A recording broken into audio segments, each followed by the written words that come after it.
बिस्मिल्लाहिर्रहमानिर्रहीम। अस्सलाम वालेकुम एवरीवन। उम्मीद करती हूँ कि आप सब बिल्कुल ठीक होंगे। मेरा नाम है फ़ातिमा और आप देख रहे हैं FM's बावर्ची खाना। दोस्तों, आज मैं आपको बनाना सिखाऊंगी बहुत ही मज़ेदार और रेशेदार शामी कबाब की रेसिपी। चलिए without wasting any time let's get started. बिस्मिल्लाहिर्रहमानिर्रहीम। सबसे पहले आपने शामी कबाब बनाने के लिए गोश्त लेना है। यहाँ पे मेरे पास 1 किलो के करीब गोश्त है। सारा गोश्त आपने अच्छे से वॉश करके उसकी छोटी छोटी बोटी करके आपने डाल देना है कुकर के अंदर। ये गोल बोटी का गोश्त है और साथ में इसके थोड़ी सी चर्बी ज़रूर होनी चाहिए जब भी आप शामी कबाब बनाएं। अब यहाँ पे मेरे पास आधा किलो चने की दाल थी। इसको मैंने तकरीबन 10 मिनट के लिए भिगो के रखा था पानी के अंदर। ये सारी दाल हम डाल देंगे गोश्त में। 1 किलो गोश्त है, आधा किलो चने की दाल है। एक बड़े साइज़ का आपने स्लाइस करके प्याज लेना है, उसको कट करके कुकर में डाल दें। फिर आपने इसमें 12 से 15 लहसुन के जवे डालने हैं। 1 छोटी चम्मच आपने कुटा हुआ अदरक शामिल करना है। अब हम इसके अंदर मसाले शामिल करेंगे। सबसे पहले 2 छोटी चम्मच नमक डालिएगा। 2 छोटी चम्मच इसमें पिसी हुई लाल मिर्च का पाउडर जाएगा। 1 छोटी चम्मच कुटी हुई लाल मिर्चें जाएंगी। नमक मिर्च हम बाद में भी इसका एडजस्ट करेंगे टेस्ट करके, तो अभी मैंने थोड़ा कम ही डाला है इसमें। नमक मिर्च डालने के बाद आपने इसके अंदर 6 से 7 साबित काली मिर्चें डालनी हैं। 1 अदद काली मोटी इलायची, 3 से 4 लौंग, 1 से 2 अदद दालचीनी के टुकड़े आपने डालने हैं। खड़े मसाले डालने के बाद आपने इसमें 1 छोटी चम्मच धनिया पाउडर डालना है। 1 ही छोटी चम्मच इसमें जाएगा ज़ीरा पाउडर। 1 छोटी चम्मच गरम मसाला पाउडर। ये सारी चीज़ें डाल के आपने इसमें डालना है पानी। यहाँ पे मैं पानी डाल रही हूँ 3.5 ग्लास, यानी कि 3.5 ग्लासेस। पानी आपने इसलिए थोड़ा ज़्यादा डालना है क्योंकि हमने गोश्त को तकरीबन 25 मिनट सीटी देनी है ताकि गोश्त बिल्कुल नरम और मुलायम हो जाए। तो ये आप देख सकते हैं मैंने सारा पानी डाल दिया। हर चीज़ पानी में अच्छे से डिप हो चुकी है।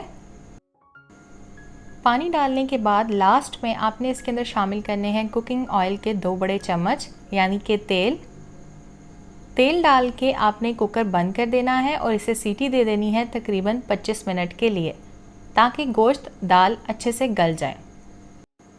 मीनवाइल अगर आप चैनल पे न्यू है, वीडियो फर्स्ट टाइम देख रहे हैं, तो काइंडली चैनल को सब्सक्राइब कीजिएगा, वीडियो को लाइक शेयर और कमेंट करना मत भूलिएगा।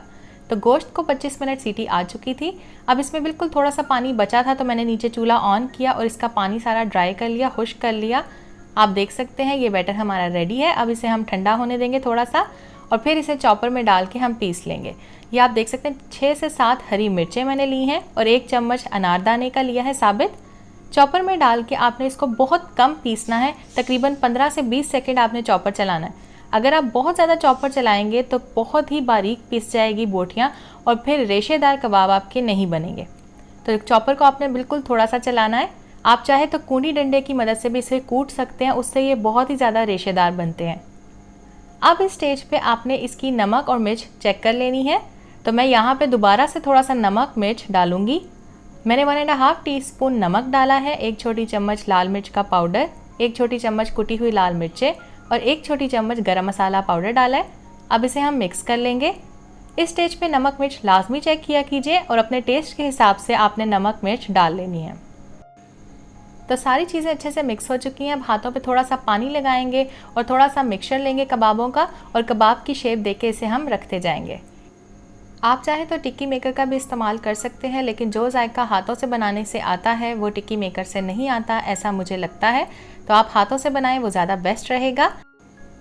अब आपने क्या करना है, कबाबों को बनाने के बाद आपने फ्रीज़र में रख देना है थोड़ी देर के लिए, ताकि वो थोड़े से हार्ड हो जाए, और 1 अदद अंडे को उतनी देर फेंट लेना है।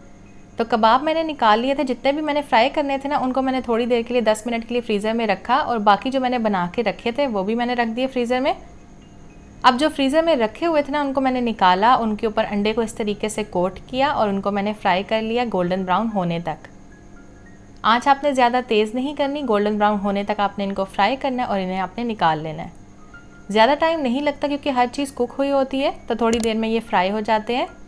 आपने इन्हें घर में लाजमी ट्राई करना है। आप इन्हें बर्गर में बना के रख के खा सकते हैं, ब्रेड के साथ खा सकते हैं। आप रेशा चेक करें इसका, ज़रूर ट्राई कीजिएगा।